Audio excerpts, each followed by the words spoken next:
has been reporting from that scene. Goodness gracious alive. Would you look at the trees? It is unreal. Trees are everywhere. Man, sawed off about 18 feet above the ground. Big pine trees, about a foot or a foot and a half in diameter. Here's a couple of trees 2 feet in diameter that are just sawed off and are laying all over the ground. We don't have a power line down here that I can see, but we're going to go out and survey the situation, and I'll be back in a moment. We're on Stewart Road. I might remind you, we should have some other men out in the area, and we'll take reports from them whenever they are available. I know there are some areas hit out on the Highway 72 west, and they're from Sheriff Evans here, and there are some areas hit in the East Limestone area. So let's try to get some reports on those.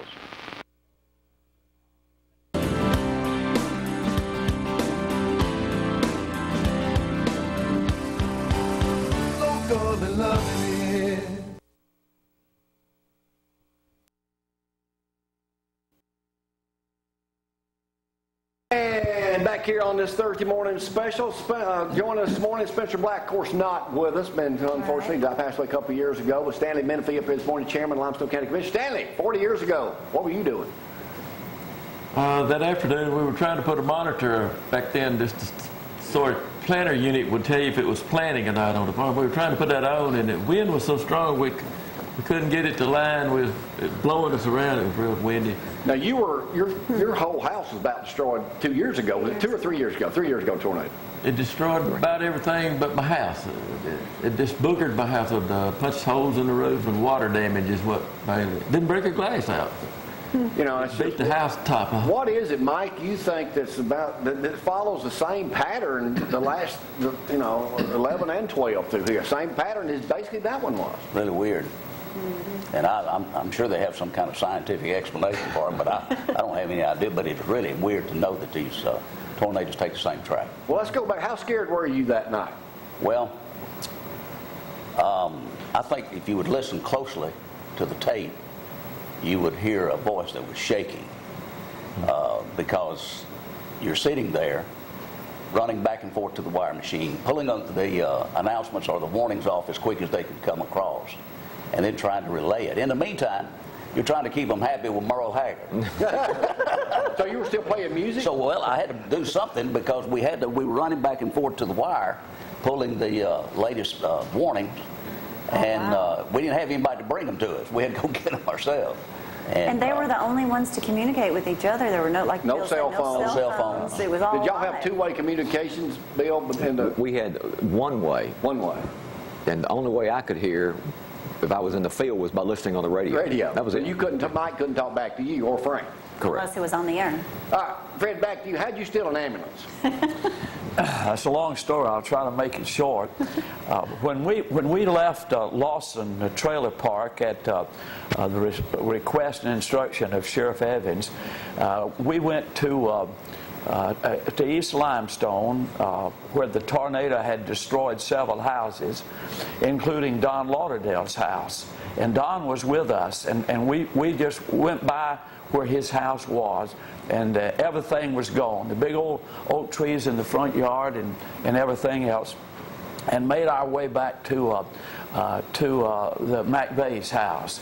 As a matter of fact, when we parked there to go in, the lines were down and sparks were flying everywhere.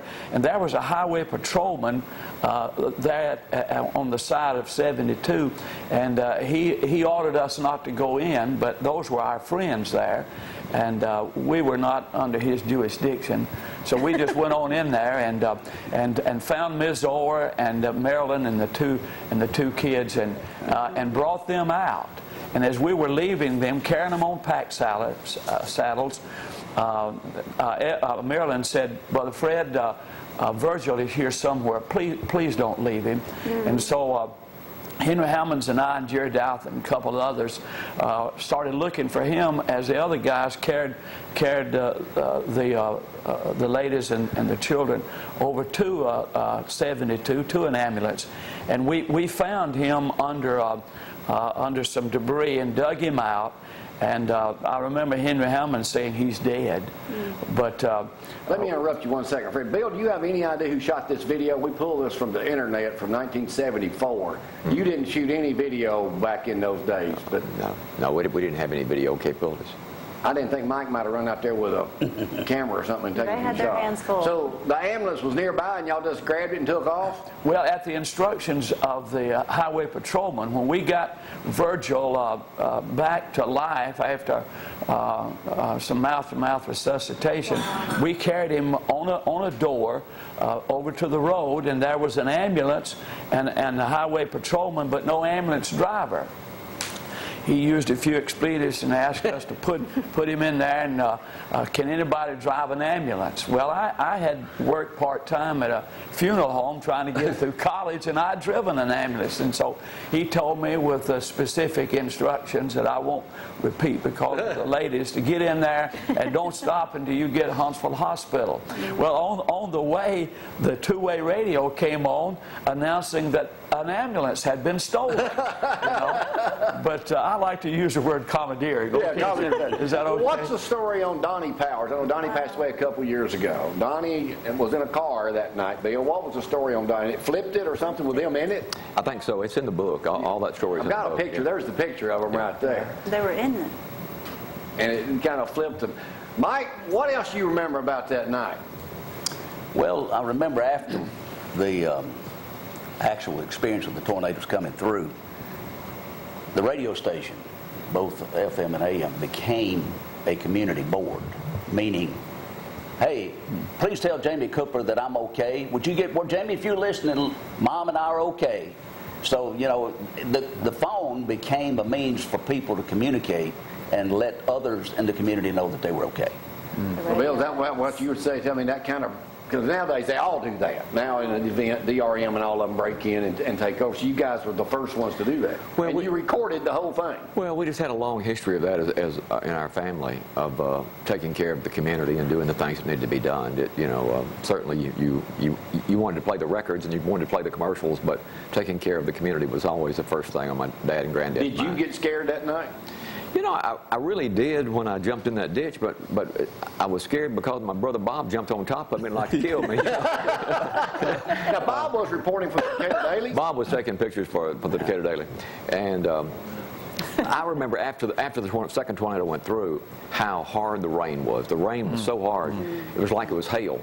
And the next day, I remember being bruised really bad. I was standing up, talking on the microphone, and about how hard that rain was. I don't know, but the size of the raindrops were just unbelievable.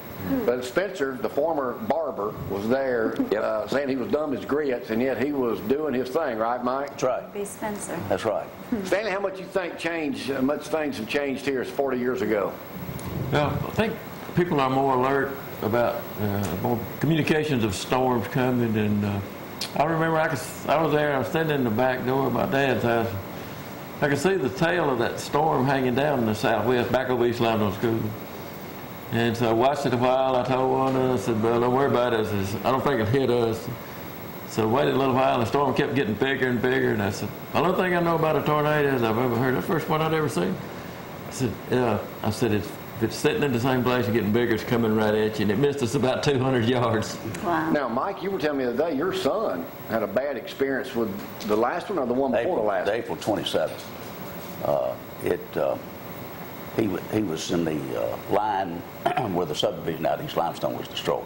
But it actually lifted the roof off of his house and moved it about 19 inches. And almost sucked him out. And almost sucked them out of the storm room. And that's another thing that you've seen a great improvement in as a result of the 74 tornadoes, and that's how to build things. Shelters. Shelters. Right. And in building them from a broadcast standpoint, how much did that change the way radio and television stations operate today in the storm?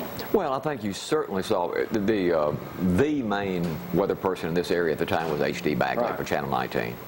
And he had an authority figure. Well, you saw that after that, every TV station, became focused on the weather. I mean, and we've said, you and I've laughed about it, now we almost scare people to death with the weather. Right. The big one's coming. No, it's all